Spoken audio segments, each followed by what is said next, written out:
Excellencies, ladies and gentlemen, friends, it's such a great honor for me to introduce President Prabowo Subianto of the Republic of Indonesia.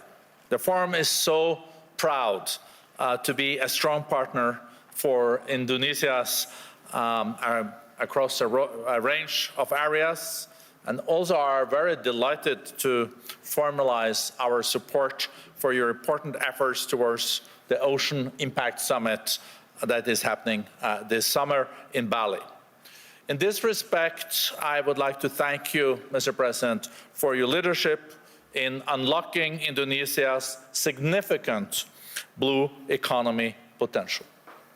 Indonesia, with a population of over 280 million, the largest in Southeast Asia and the world's fourth largest, is on a real growth path.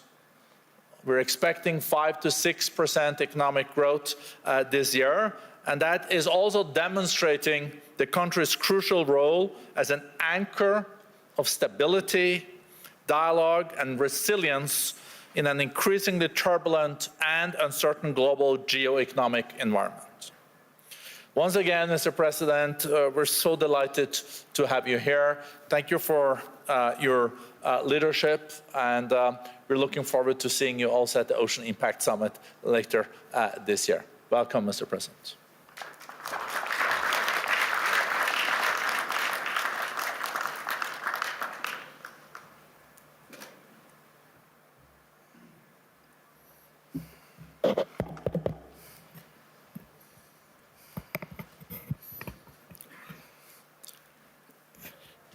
Distinguished President and CEO of the WEF, Mr. Børge, Brende, ladies and gentlemen, Bismillahirrahmanirrahim. Assalamualaikum warahmatullahi wabarakatuh. Shalom, Salve, Om Swastiastu. Ladies and gentlemen, we gather here in Davos at a time of great uncertainty, a time when wars continue to break out, a time when trust between nations, between institutions, between peoples is fragile. History teaches us peace and stability are our most valuable assets. Peace and stability are the ultimate prerequisites for growth and prosperity. There will be no prosperity without peace. Excellencies, distinguished delegates, the IMF recently described Indonesia as, I quote, a global bright spot with strong economic growth amid a challenging external environment. While the world had faced tightening financial conditions, trade tensions, and political uncertainty, Indonesia continues to grow. Indonesia's economy grew by more than 5% every year over the last decade. And I'm confident that this year, our growth will be higher. Our inflation remains at around 2%. Our government deficit is now kept below 3% of our GDP. International institutions did not praise us because of unfounded optimism. They did so because of evidence. They recognize that Indonesia's economy is resilient. Our policies have been and will always be well calibrated. Peace and stability in Indonesia over the years did not happen by chance. Peace and stability in my country did not happen by luck. It happened because we, Indonesia, have and will always continue to choose unity over fragmentation, friendship and collaboration over confrontation, and always friendship over enmity. Our credibility, hard-earned over many years, has been protected. Credibility once lost is very expensive to regain. Indonesia, in our history, has never once defaulted on our payments of our debt, not once. Succeeding regimes always pay the debts of the preceding regime. Presidents, successive presidents will always honor the debts of the previous administration. Excellencies, distinguished friends, in addition to requiring peace and stability, growth requires statecraft and capital, in particular the efficient allocation and reallocation of capital. That is why last February we established our sovereign wealth fund, Danantara Indonesia.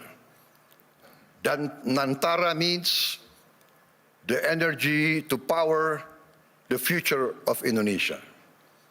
Danantara is a sovereign wealth fund with $1 trillion in assets under management.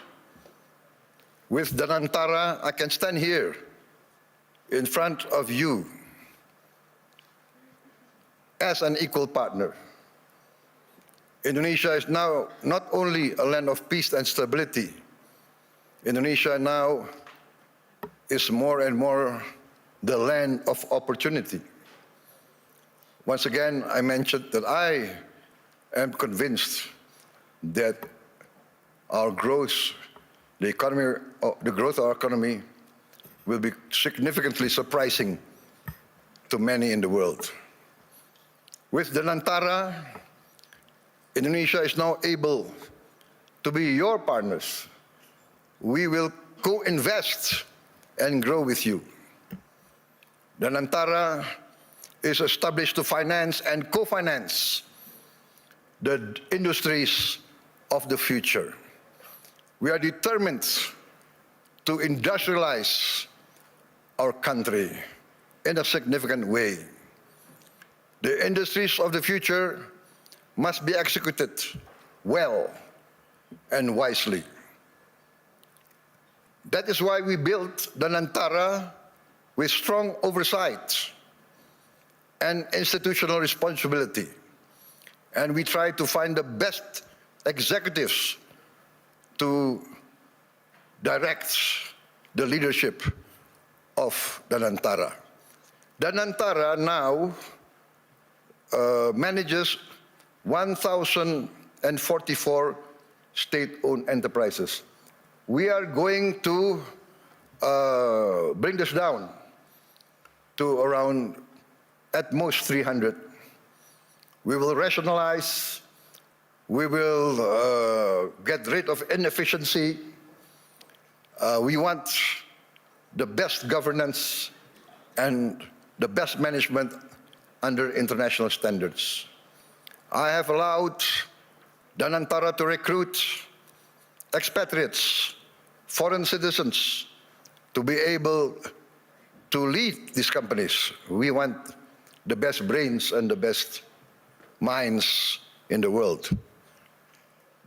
This is, in fact, how we run Indonesia now.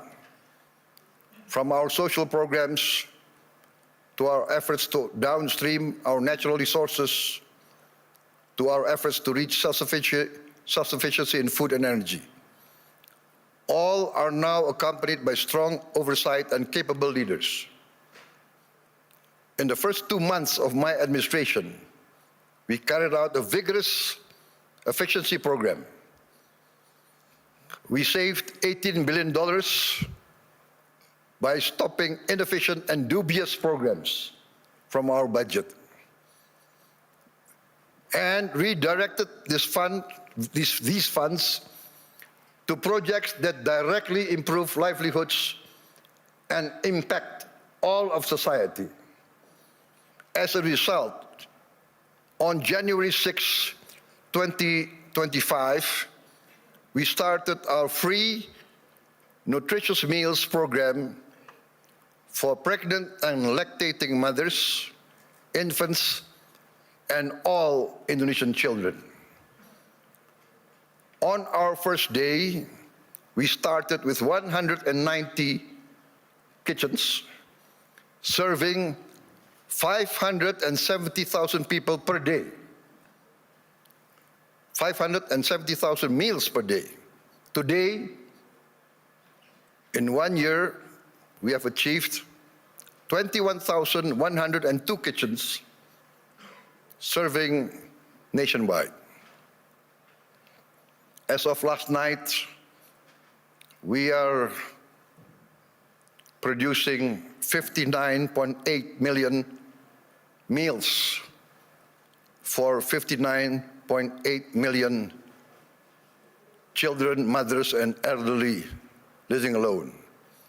They receive these meals every day. To put this into context, in about a month's time, we will surpass McDonald's, 68 million meals a day.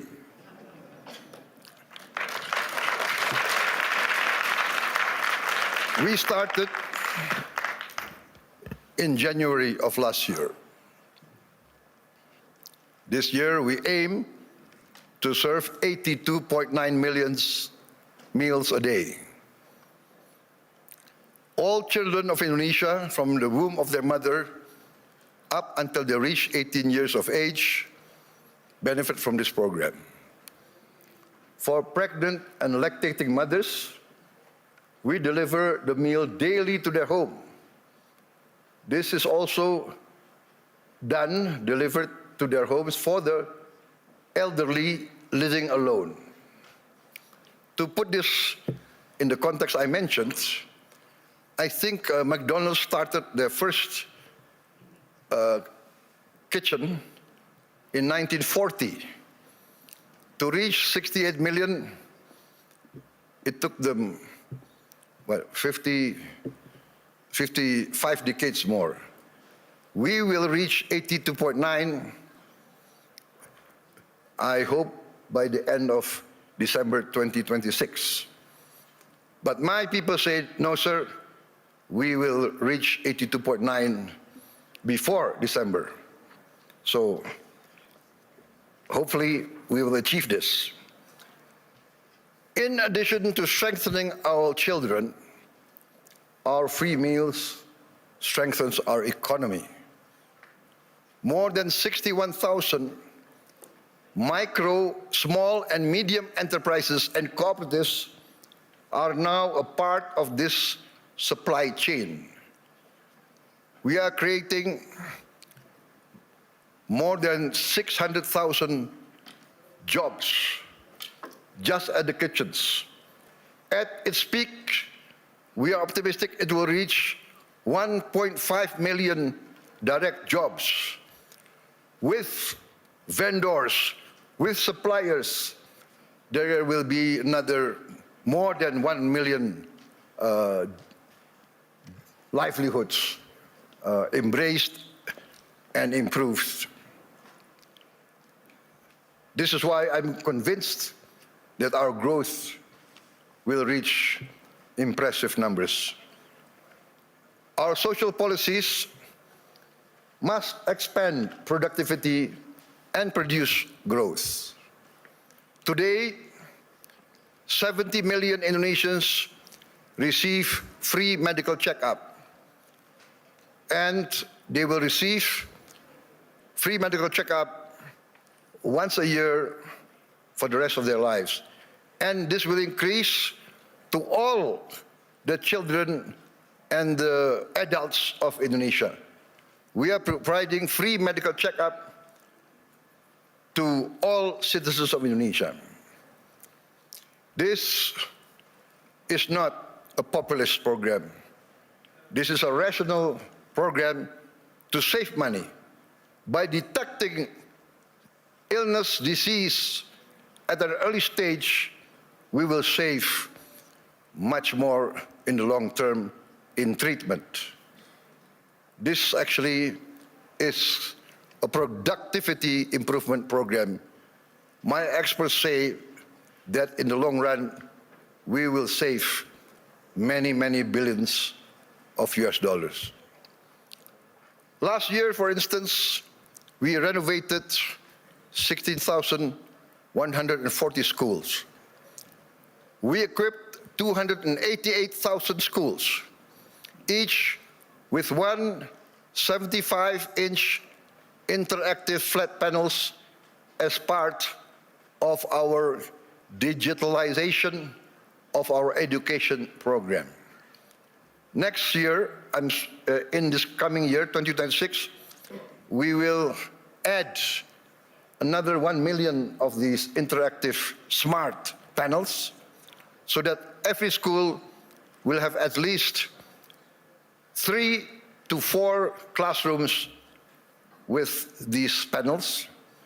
And we hope within 3 years, all the schools of Indonesia will have at least 6 classrooms with digital interactive panels. That means that I, for instance, in Jakarta, I can drop in on any school of Indonesia and I can see the quality of teaching of the teachers.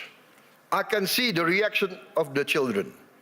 And in the first weeks, we see the enthusiasm of the children, the enthusiasm of the teachers, of the villagers. Many of them cry when they see the panels coming in. We get messages, Mr. President, in the entire history of this village, we have never felt that the central government knows about us.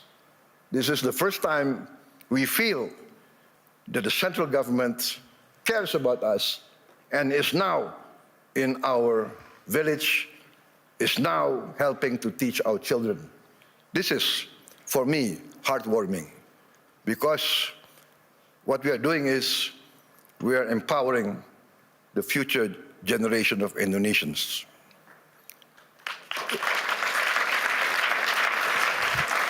Why does this matter to global investors gathering here at the World Economic Forum? Because I am of the conviction that human capital determines long-term growth, long-term returns. Human development, human resources is the key to a thriving and successful nation. Lack of education is the path towards failed states. No country can hope to be stable and prosper if its people are illiterate, if its people are not able to keep up with modern science and technology. In addition, this year we will increase the renovation. I'm determined to modernize and renovate 60,000 schools. I'm also building 1,000 schools, what I call integrated, comprehensive schools with modern facilities, with modern laboratories, 1,000. I have already, 500, but I've already built 160 schools, boarding schools for the very poor. So this is maybe unique, because usually the children of the upper class, the children of the wealthy, go to boarding school. But I now make boarding schools for the very poor. Their only condition for entering the school is they must come from the bottom deciles of our society. Those who are very poor, I'm taking their children. I want to cut the chain of poverty. Usually in countries like my countries of the global south, countries of the third world, countries coming out of hundreds of years of colonialism, usually the son of a poor peasant will be a poor peasant. The son of a garbage collector will be a garbage collector. The son of a street hawker will be a street hawker. The son of a day laborer in the harbor will also be a day laborer in the harbor. This is what we call in the global south the circle of poverty. I'm determined to break the circle. I'm determined that the son of the poorest should not be poor. They must be given equal opportunity. And that's why I've already built 166, and I will build total 500 of these boarding schools. And another 500 not boarding schools, but centers of excellence to boost the other children who are brighter. Also, I've started 20 new boarding schools for the academically gifted. I'm also building 10 new universities, and I'm discussing and negotiating with the best universities of Europe, United Kingdom, and North America to twin them and to produce universities and campus of international standard. In addition, we are now in the process of building 83,000 cooperatives with 83,000 warehouses, 83,000 cold storage, 83,000 mini markets, 83,000 village drugstores selling generic medicine, and all subsidized goods direct to the villagers without intervention from too many middlemen. We are also going to modernize what we call the new fishing villages. We will build at least 1,000 this year, but we actually want to allocate funds for 5,000 villages. Each village will have 2,000 fishermen. We hope to impact 10 million fishermen. With their wives and their children, this will impact at least 40 million Indonesians. We have started a pilot project in Biak, in Papua, and the result is very heartening. The average increase in their livelihood is 60% increase in their annual livelihood. Why? Because before, to get ice was impossible for them. There was no ice-making factory near their villages. To get diesel very far, we will build diesel stations in every village. They will have access very easy. Ladies and gentlemen, let me say this clearly. There is no investment climate without the certainty of equitable rule of law. Nobody will come in to invest in a country that is lawless or of dubious legal tradition. I am determined, under my administration, to ensure the rule of law. The rule of law must prevail over any vested interests. In 2025, Indonesia, as I promised, we will confront, and we have confronted corruption directly, firmly, and openly. As any person dealing with an illness, with a disease, we must have the courage to acknowledge the illness and disease that we suffer. We are determined directly to fight against this corruption. It's challenging. Not many people believe we can do it, but we have no choice. I have no choice.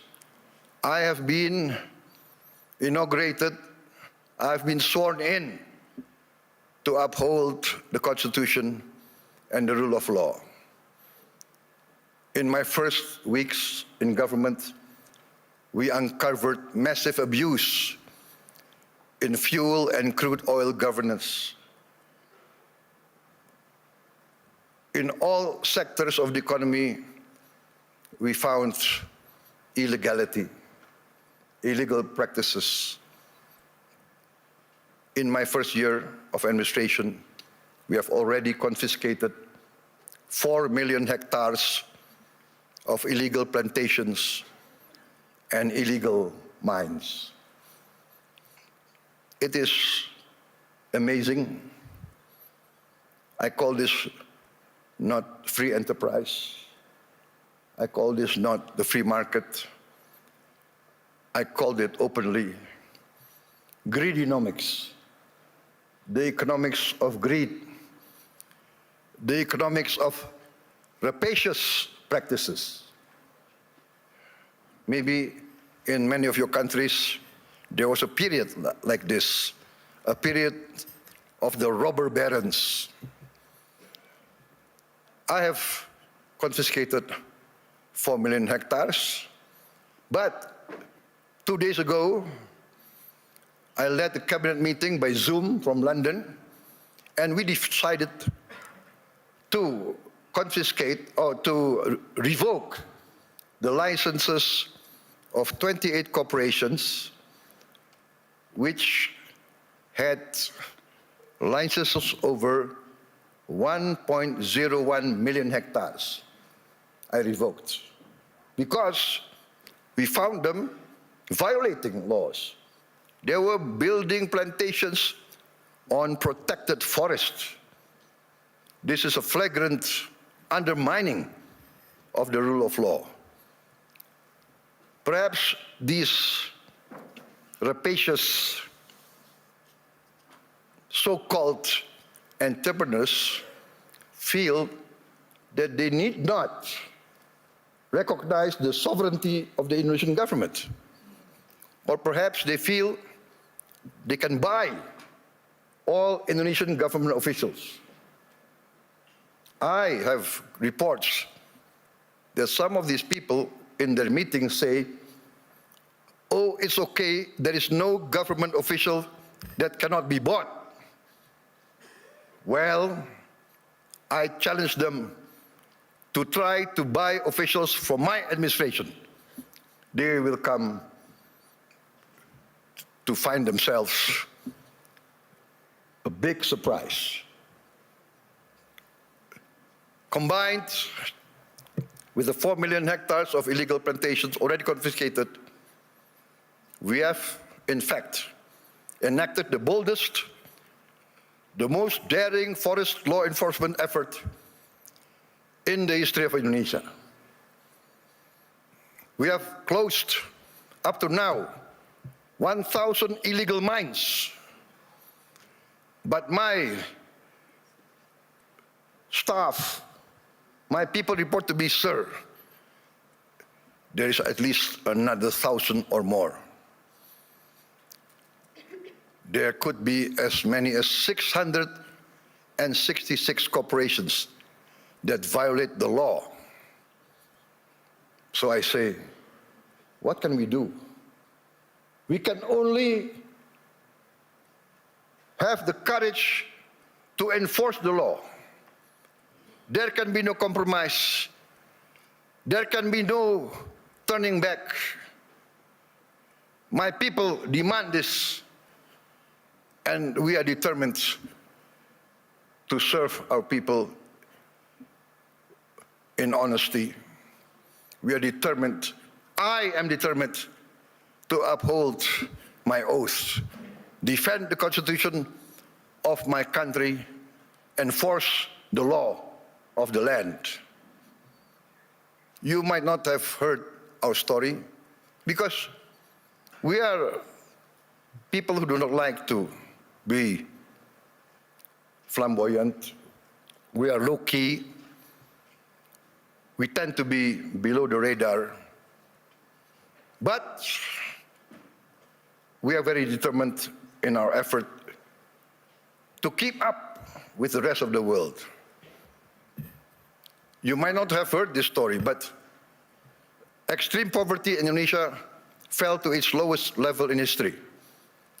I'm determined in the next 4 years we will eradicate extreme poverty and we will bring down poverty as a whole. That is my mission in my life. That is my mission in the remaining years of my life. There is nothing more honorable. There is nothing more satisfying than bringing down poverty and bringing down, eradicating hunger. There is a saying I learned from my elders. One of my elders, very wise man, very honest political leader, he told me, Prabowo, the duty of a leader is very simple. The leader of this country, if you want to be leader of the country, you must work so that the poor and the weak can smile and can laugh. Very simple. What does that mean? If the poor, the weak, can smile and can laugh, that means they have hope. That means they see a future. That means their livelihood is being improved. So that is my mission now, to make the poorest of Indonesians, the weakest of Indonesians, smile. I think part of this is we must combat corruption, manipulation, malfeasance. Ladies and gentlemen, a few days ago, I was surprised myself. Gallup poll and Harvard University found that a research survey of hundreds of countries found that Indonesia, the Indonesian people is the most happiest people, the most flourishing country in the world with the people the most optimistic. This is a bit heartening, but for me also a bit sad. I know my people. Many of them live in shacks. Many of them do not have clean water. Many of them do not have bathrooms. Many of them eat rice with salt. And yet they smile. And yet they have hope. We also achieved self-sufficiency in rice. The first time in many, many years, our rice production is the highest in the history of Indonesia. I gave a target to be self-sufficient in 4 years. I gave a target to my team. They did it within 1 year. I am convinced in the next 4 years, we will be self-sufficient in the other food products, corn, sugar, protein. Excellencies, distinguished delegates, Indonesia does not fear economic integration. We are a trading nation for hundreds of years. We conclude now trade agreements not because it is fashionable, but we consider it necessary. We believe in the concept of win-win. Last year, we signed free trade agreements and comprehensive economic partnership agreements with Europe, with the EU, Canada, Peru, Eurasia. I have just visited the United Kingdom to sign our new strategic partnership. Also an economic growth agreement. And we hope next year we can conclude a comprehensive economic partnership agreement with the United Kingdom. This is part of our strategy to deepen productivity, reduce barriers, unlock private sector growth for Indonesia, ASEAN, and the Global South.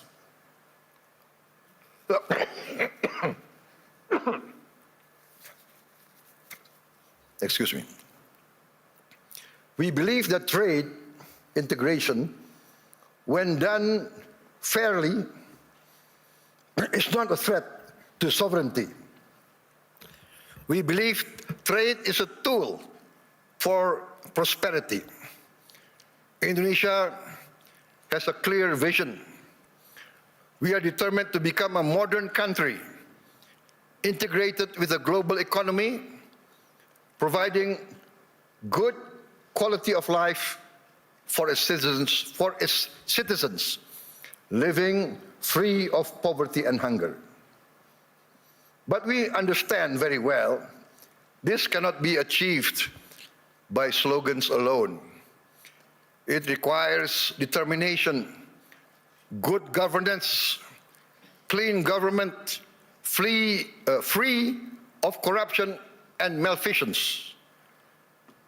And in the end, we must have efficient public administration.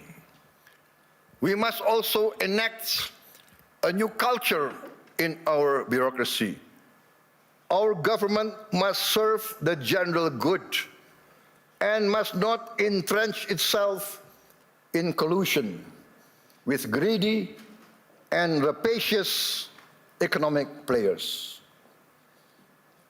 Achieving our mission also requires smart investment in infrastructure, simplifying rules and regulations, getting rid of too much red tape, and of course, significant investment in health and education.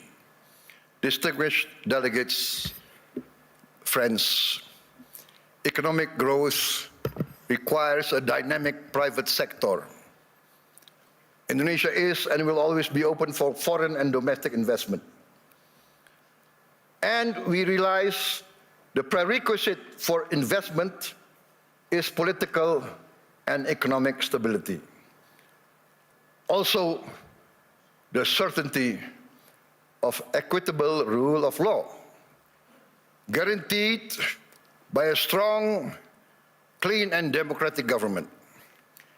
Indonesia today offers sustainable growth with stability.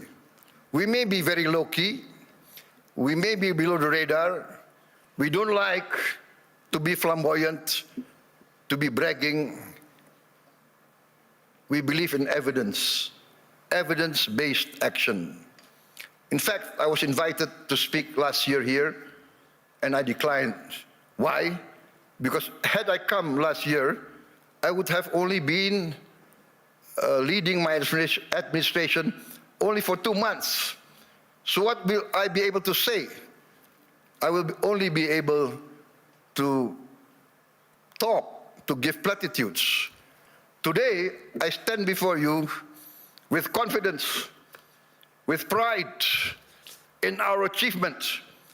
We have in 1 year achieved tremendous gains, tremendous reforms. We have wiped away hundreds and hundreds of regulations that do not make sense, regulations that hinder fairness, that create the culture of corruption. Hundreds of regulations we have wiped out in 1 year. Ladies and gentlemen,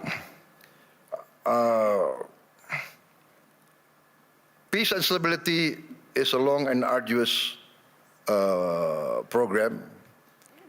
But if you want to take something from my talk today, maybe it should be this. Indonesia chooses peace over chaos. We want to be a friend to all, an enemy to none. 1,000 friends too few for us, one enemy too many. We want to be a good neighbor, a good, responsible citizen of the world, protecting the environment, protecting nature. We must not destroy nature. We must live with nature. We must maintain and be a part of a future full of hope. Hope grounded in credibility, execution of sound public policy, and continuous record of growth with equity. Let us build the world we want to live in together. Let us continue the journey to improve the quality of life for all, to live in peace, freedom, friendship, tolerance, coexistence, and cooperation for all races, all ethnicity, all religions. Let us continue our pursuit of justice for all, security and freedom for all. I look forward to seeing many of you here in this room, in Indonesia, because in Bali this June, we will host the first Ocean Impact Summit, together with the World Economic Forum, which Indonesia is sponsoring, together with the important participation of Mr. Ray Dalio and his research vessel, Ocean X. There is a SpaceX, I think, from Mr. Elon Musk, but I think Mr. Ray Dalio is one of the pioneers in ocean research. And Indonesia, being 3/4 sea, we are very concerned about the future of our ocean. Ladies and gentlemen, thank you very much for your attention. May you go in peace with the blessing of the Almighty God. Wassalamualaikum warahmatullahi wabarakatuh. Shalom, salve, Om Shanti, Shanti Om. May peace be upon us all. Thank you.